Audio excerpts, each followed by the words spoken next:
Olá, meu irmão, olá, minha irmã. Hoje nós estamos aqui reunidos novamente para juntos aprendermos mais sobre a palavra de Deus.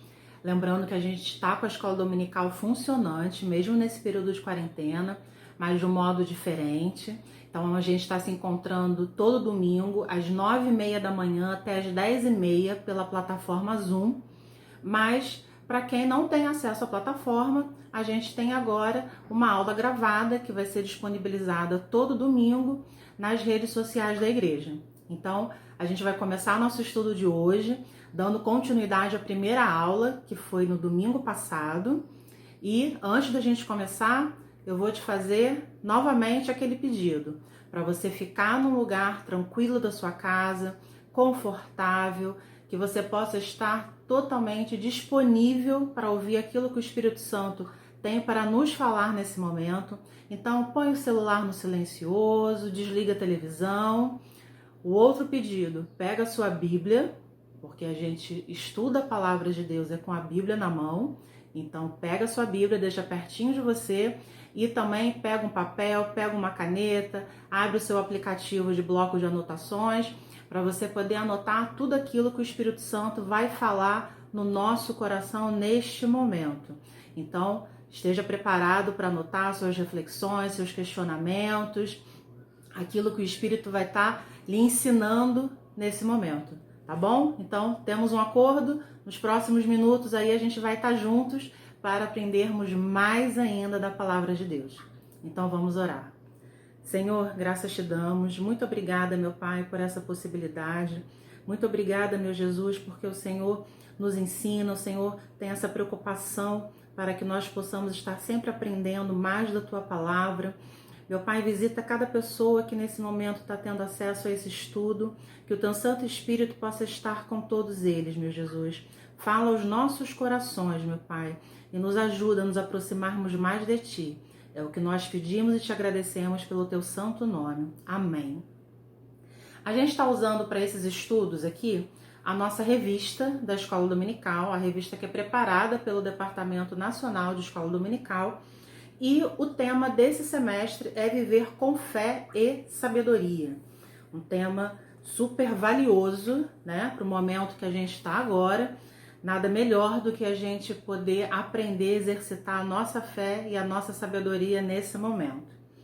A nossa lição de hoje, a lição de número 2, ela vai falar sobre fé, intimidade e oração. O nosso texto base é um texto que está em Mateus, no capítulo 6, do versículo 5 ao 8. Daqui a pouquinho a gente vai fazer a leitura desse texto, mas eu quero contextualizar um pouco esse livro da Bíblia, né? O Evangelho de Mateus é atribuído a Mateus, que era um dos discípulos de Jesus, que na Bíblia também aparece com o nome de Levi, mas se trata da mesma pessoa. Então, esse evangelho é atribuído a esse discípulo de nome Mateus. Então, um dos 12 que esteve ali com Jesus.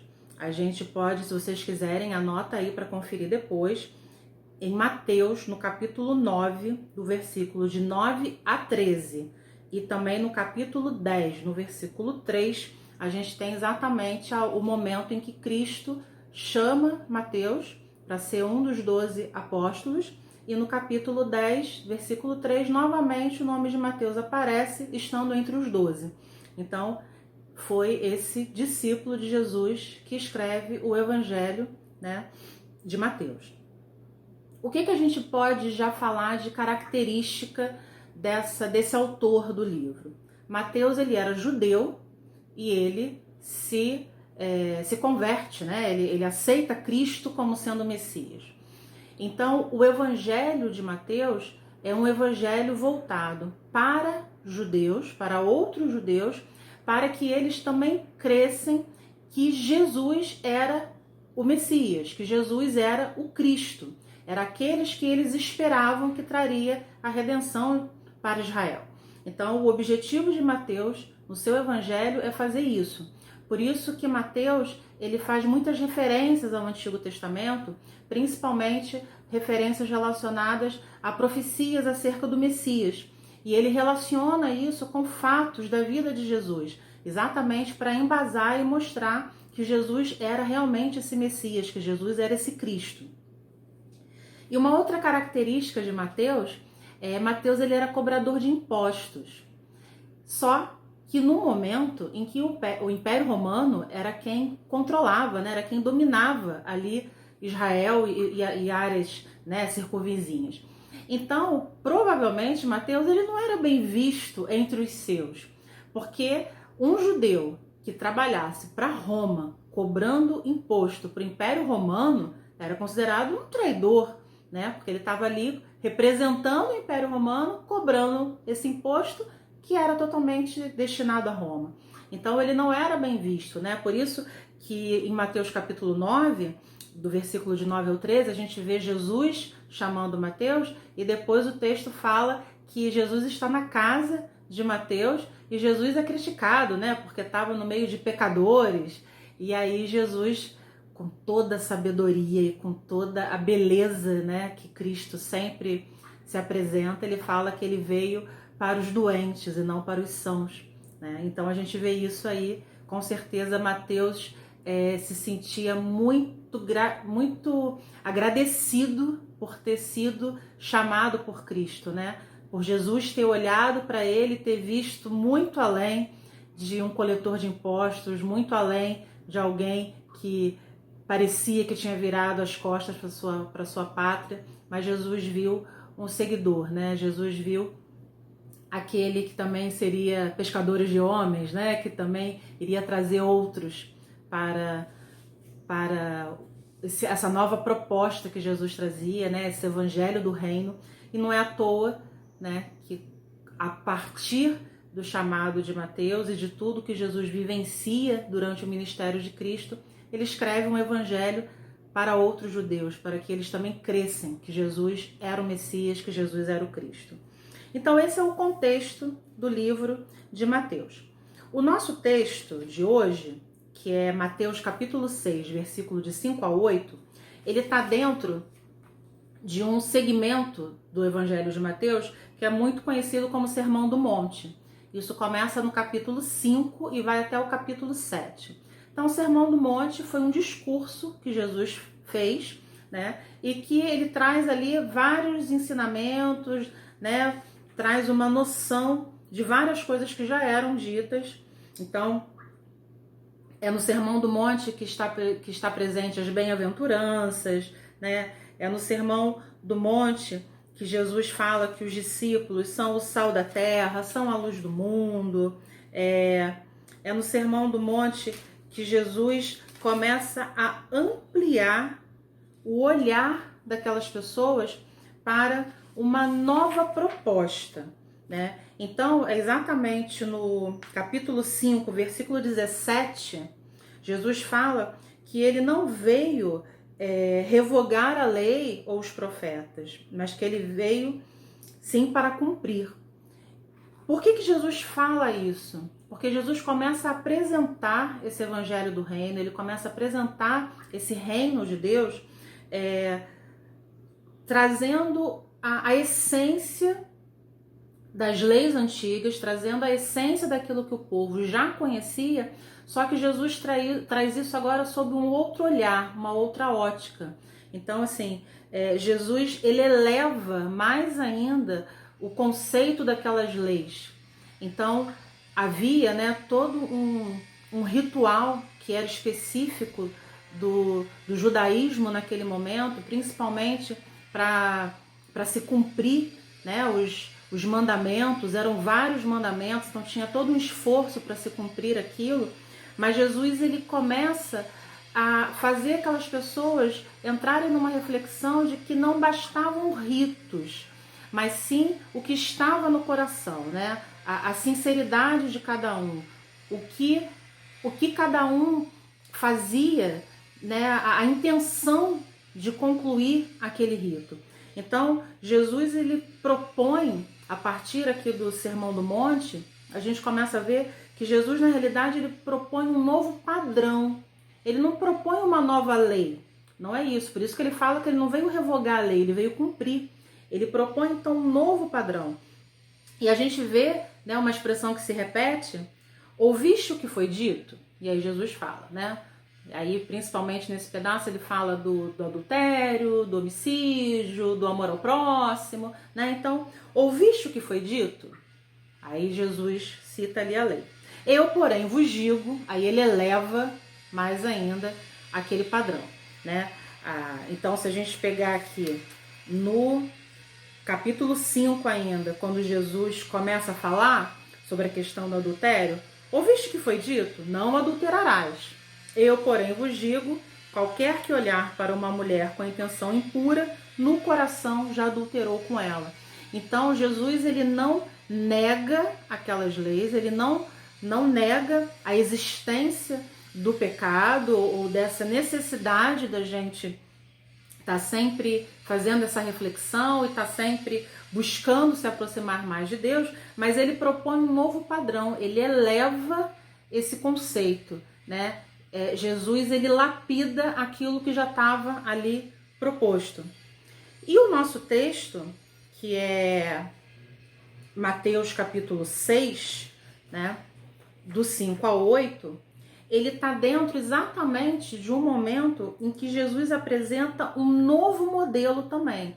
Jesus, ele novamente, ele eleva ali o padrão naquilo que se trata das esmolas, da oração e do jejum, porque isso era considerado o tripé ali do judaísmo, né? Você está voltado para o próximo, então a questão das esmolas, do pensar no próximo, a oração e o jejum. Como a nossa lição, o objetivo dela principalmente é falar da oração, é falar da intimidade, né, com Deus, então a gente vai ler somente o texto que fala da oração, que é Mateus capítulo 6, do 5 ao 8. Então vamos fazer essa leitura.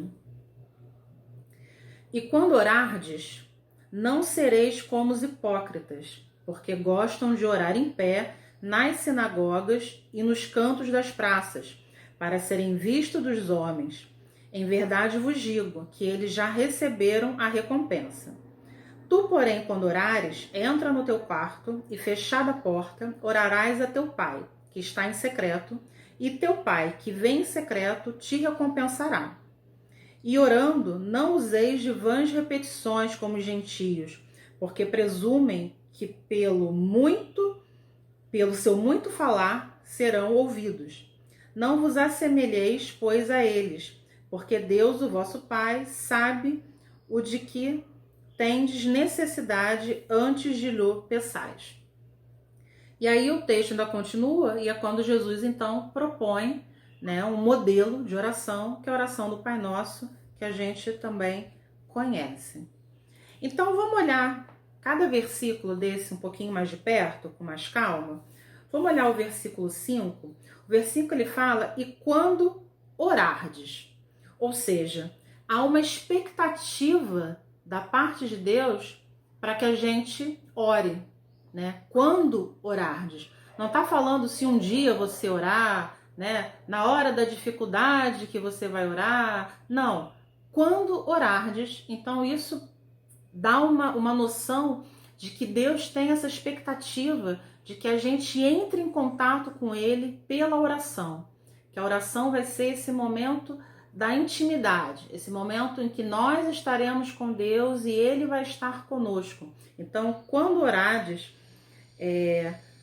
não sereis como os hipócritas. Aqui está falando a questão da sinceridade, né? Daqui a pouco a gente vê isso um pouquinho mais para frente, mas que essa oração ela não pode ser uma oração fingida, ela precisa ser uma oração sincera. No versículo 6, fala de entrar no quarto, né? Tu, porém, quando orares, novamente, né? Quando orares, entra no teu quarto e fecha a porta. Esse versículo, ele já traz a questão de que a oração ela tem que estar numa esfera privada. O que isso quer dizer? A oração ela precisa ser um momento de intimidade. Então, quando eu estava fazendo a leitura, né, desse texto, eu fiquei pensando muito na questão da relação, né? Eu gosto muito de comparar o nosso relacionamento com Deus como um relacionamento de amizade, ou até mesmo como Cristo fala que ele é o noivo, nós somos a noiva, né? A igreja é a noiva, a gente pode comparar também com o relacionamento conjugal sem nenhum problema. Se a gente pensar num casal, o momento, a relação conjugal, o momento que o casal realmente tem uma maior intimidade é quando eles estão a sós, num lugar fechado, né? Num quarto, enfim. Mas quando eles estão a sós, sem necessariamente ter uma plateia ou outras pessoas ali. Isso não quer dizer que um casal não possa manifestar carinho público, muito pelo contrário, isso é super saudável, né? Um casal que você vê que há respeito, que há carinho, que há preocupação com o outro. Isso é nítido, isso é saudável, isso não é para ser escondido.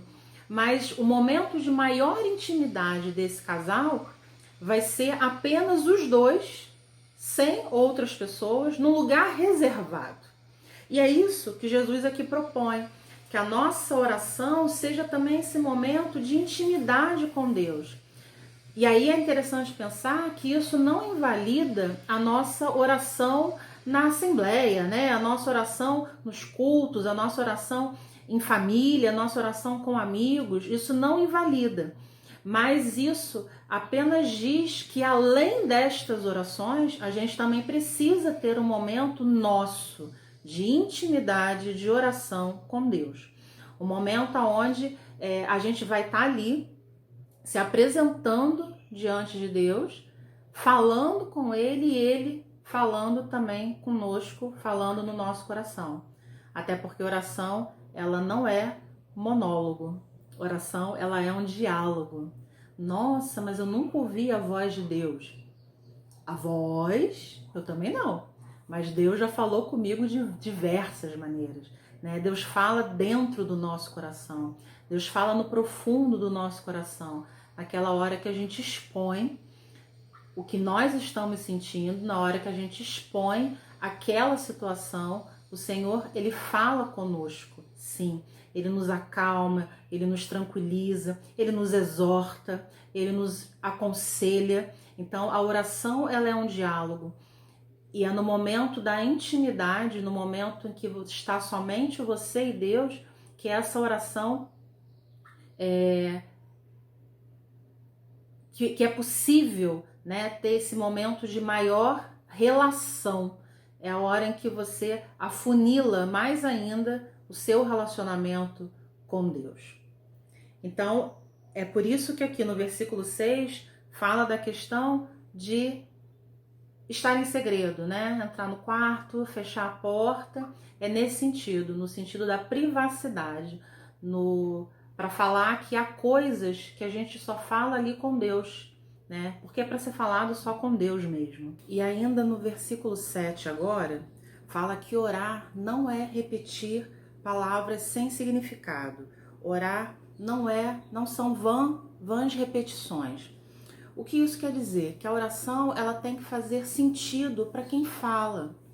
Não é que a gente não possa ter uma oração que a gente decore as palavras e reproduza, como Jesus mesmo, depois de todo esse ensinamento, ele dá um modelo de oração, que é a oração do Pai Nosso, que a gente conhece e que frequentemente a gente faz essa oração, mas é no sentido de que isso tem um significado pessoal para quem fala.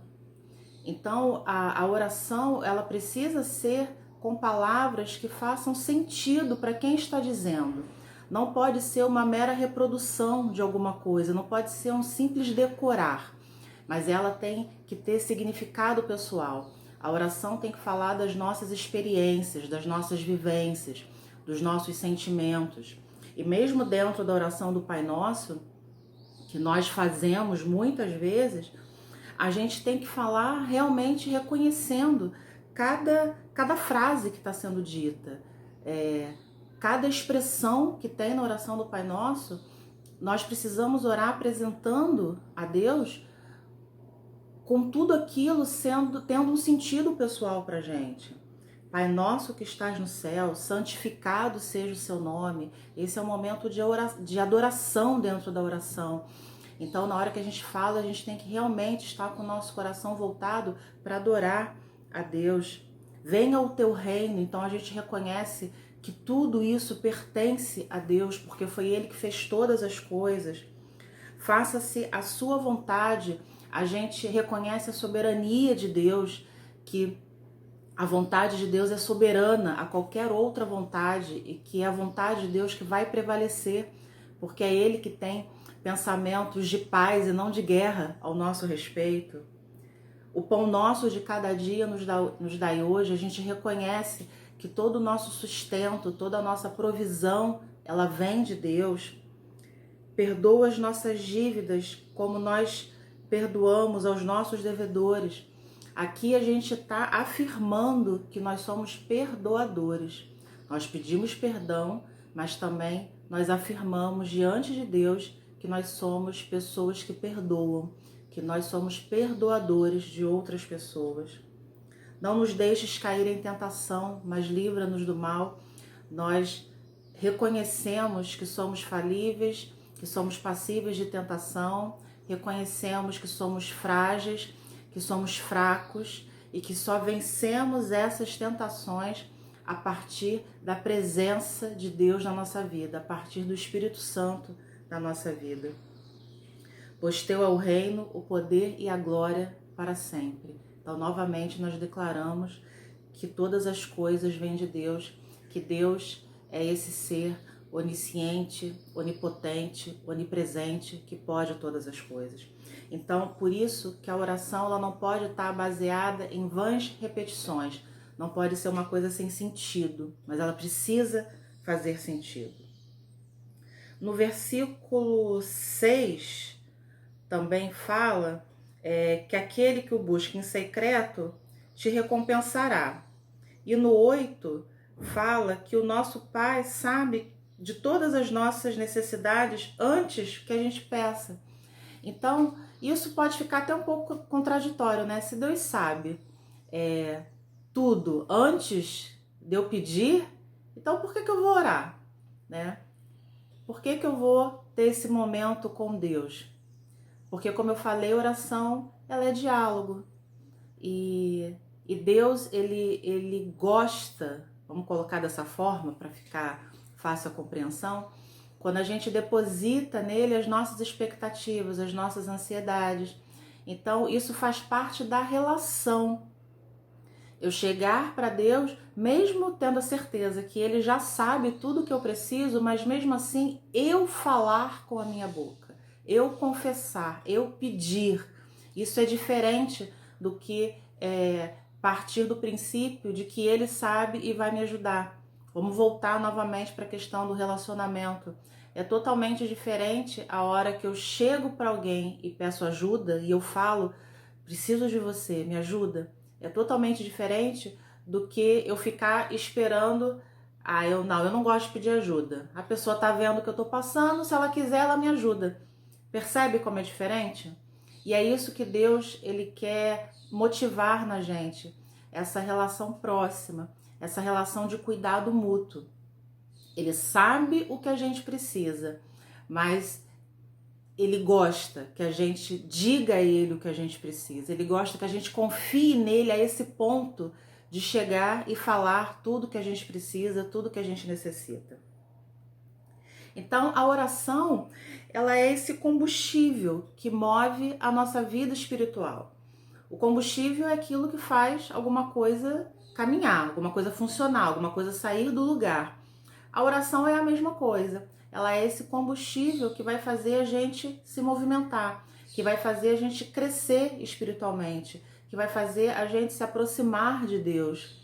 Conheçamos e prossigamos em conhecer a Deus. Então, a oração é que dá essa possibilidade da gente conhecer o nosso Deus e continuar conhecendo o nosso Deus. Na primeira carta de Paulo aos Tessalonicenses, ele dá uma exortação que no capítulo 5, versículo 17 de 1 Tessalonicenses, que é orem sem cessar. Esse orem sem cessar quer dizer que nós vamos trazer para a nossa vida Deus em todos os momentos. Nós não vamos deixar Deus de fora de nada. Então esse orar sem cessar fala desde daquela minha primeira oração do dia, quando eu entrego o meu dia ao Senhor, aquela oração que eu faço já de agradecimento pelo meu café da manhã, aquela oração que eu faço para entregar o meu dia a Deus quando eu estou saindo de casa, aquela oração que eu faço no meu trabalho, agradecendo a Deus ou pedindo orientação em alguma situação específica, é aquela oração que eu faço voltando para minha casa, aquela oração que eu faço dentro da minha casa. Então esse é o orar sem cessar. É quando a gente entrega todos os nossos assuntos, todas as nossas decisões, todos os nossos afazeres nas mãos de Deus. É quando a gente está em total sintonia o tempo inteiro, pedindo a Deus orientação, pedindo a Deus discernimento, pedindo a Deus sabedoria. Teve uma época, eu ainda uso muito o metrô, mas teve uma época que eu fazia o metrô quase que de uma ponta a outra, né? Antes de ter a linha 4, eu saía de Ipanema e eu ia até a Sãs Pena.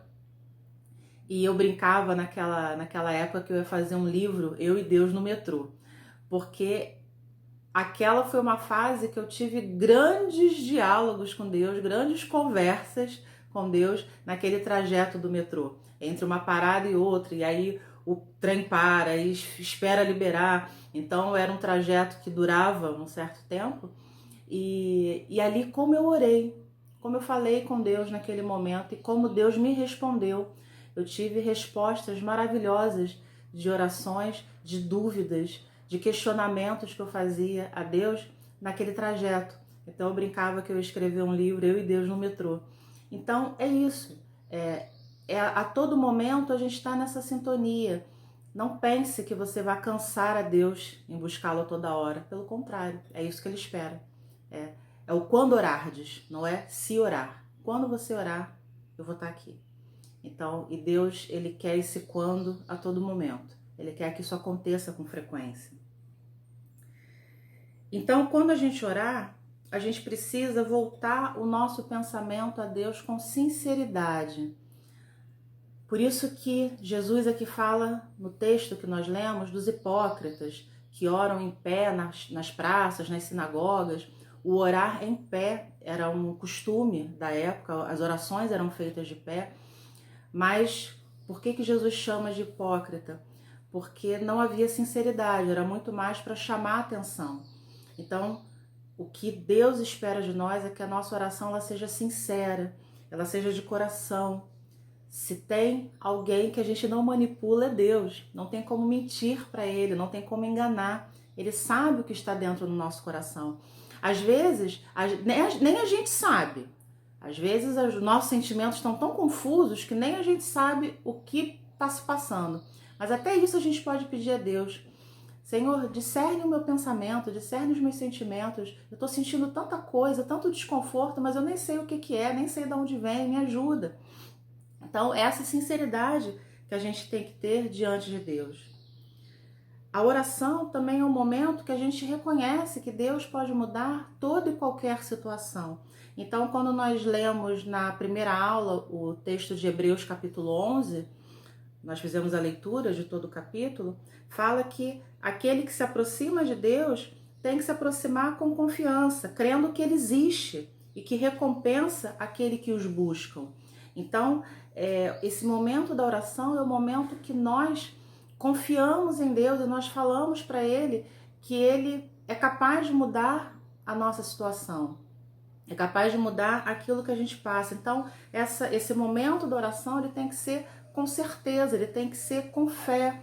Aquele que busque com fé. A gente viu na primeira aula a definição de fé, a certeza e a convicção que estão dentro da fé. Então, a gente precisa depositar essa fé no momento da nossa oração. Tiago também vai falar disso. Tiago, no capítulo 1, no versículo 6, ele fala que é preciso pedir com fé. Então, quando nós estivermos nas nossas orações, vamos praticar a fé também, exercer a fé, exercer esse pedir com fé. E o momento da oração também é um momento de limpar o nosso coração.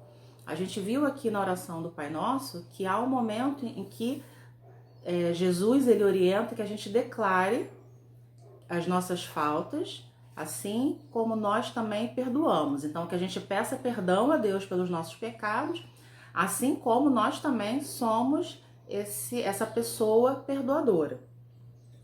Então, limpar o coração é esse momento que a gente vai falar das nossas falhas, das nossas faltas, dos nossos pecados, de tudo aquilo que a gente fez e que não agrada a Deus.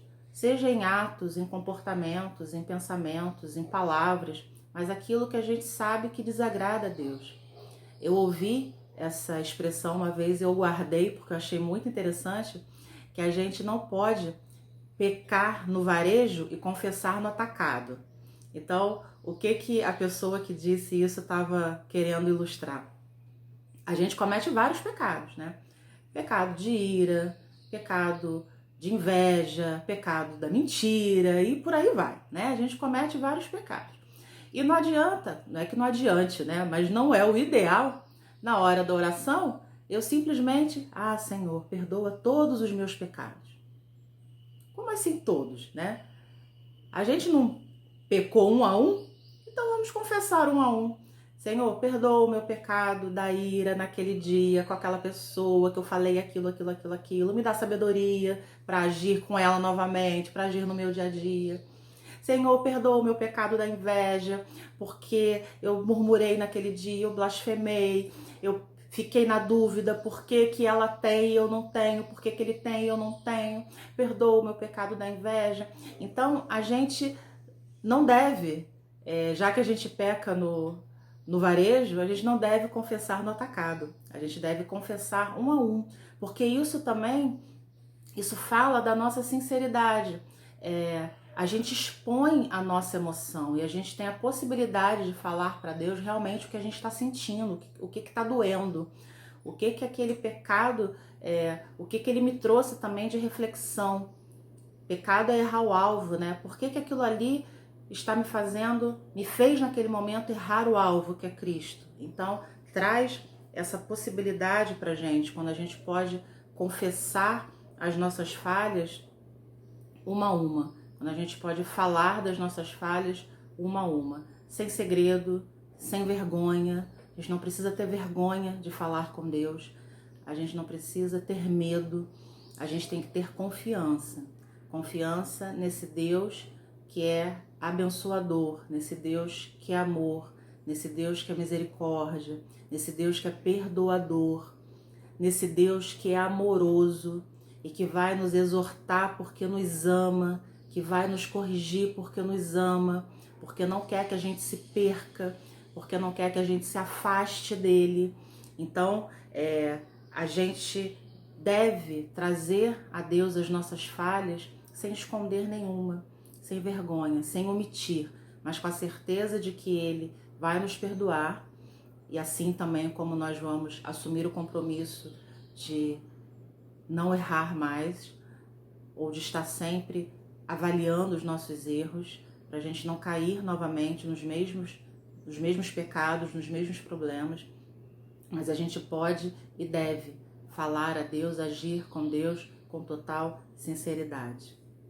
Então, para concluir o nosso estudo de hoje, a oração, ela nos leva a um caminho de profundidade e de intimidade com Deus. É isso que a oração nos proporciona, esse caminho de profundidade, de intimidade, esse caminho de comunhão, esse caminho de dependência, esse caminho de amor, um amor nosso, genuíno, em relação àquele que nos amou primeiro, aquele que nos resgatou, aquele que deu a vida dele para que nós pudéssemos estar aqui. Então, a oração, ela nos aproxima cada vez mais de Deus. A oração faz com que nós possamos realmente ser íntimos de Deus. Então, eu vou deixar uma pergunta, uma reflexão. Você vai anotar aí no seu papelzinho, no seu bloco de anotações, e essa pergunta é para mim e para você. Quais têm sido os empecilhos na nossa vida para que a gente não tenha uma rotina de oração constante? O que está me atrapalhando? O que está atrapalhando você de ter uma vida constante de oração. É de repente não ter o dia bem planejado, é aquele dia que a gente já acorda em cima da hora para o trabalho, para os afazeres, é aquele dia que a gente está tão envolvido com tudo que a gente tem que fazer que a gente não consegue nem um minuto para falar com Deus. É aquele dia que a gente já chega em casa ali, né? O farelo do bolo. Outro dia também eu brinquei que eu tava já o farelo do bolo. É aquele dia que a gente chega assim, já totalmente cansado, sem energia nenhuma, e que a gente não consegue nem orar. Mas Deus é aquele que renova as nossas energias e que dá vigor a quem não tem nenhum vigor. Então, a gente deve olhar para esse nosso dia e ver o que está roubando o nosso tempo da oração. Será que é o tempo que eu passo na internet? O tempo que eu passo nas redes sociais? O tempo que eu passo maratonando as séries? Será que é isso que está roubando o meu tempo na oração? Essa é uma reflexão individual. Uma reflexão para mim, uma reflexão para você. O que vem tirando o meu momento de intimidade e de privacidade com Deus? O que vem roubando isso? E aí a gente tem que começar a pensar, então, como eu faço para melhorar isso? Como eu faço para sair disso? Porque não é para a gente continuar, não é para a gente, no final dessa reflexão, eu e você, a gente não tem simplesmente que identificar o problema. Ah, é verdade. Isso aqui tá roubando o meu tempo de privacidade e de intimidade com Deus. E aí acaba. Não. É pra gente identificar o problema e resolver o problema. Essa é uma iniciativa que tem que partir do ser humano, tem que ser nossa. A gente já sabe que Deus está ali disponível, mas aonde está a minha e a sua disponibilidade? Aonde está a nossa disponibilidade para esse Deus que já está disponível ali pra gente? É muito ruim a gente estar num relacionamento onde só a gente é disponível e o outro não, né? Acho que todo mundo já passou por isso. É um relacionamento cansativo. Deus não se cansa da gente. Essa é a parte boa. Ele não se cansa da gente. Ele continua nos esperando. Mas não vamos tardar esse encontro. Não vamos demorar para ir até Deus. Vamos fazer isso agora. Vamos buscar agora. Não vamos esperar o momento da necessidade, o momento da aflição, o momento da angústia.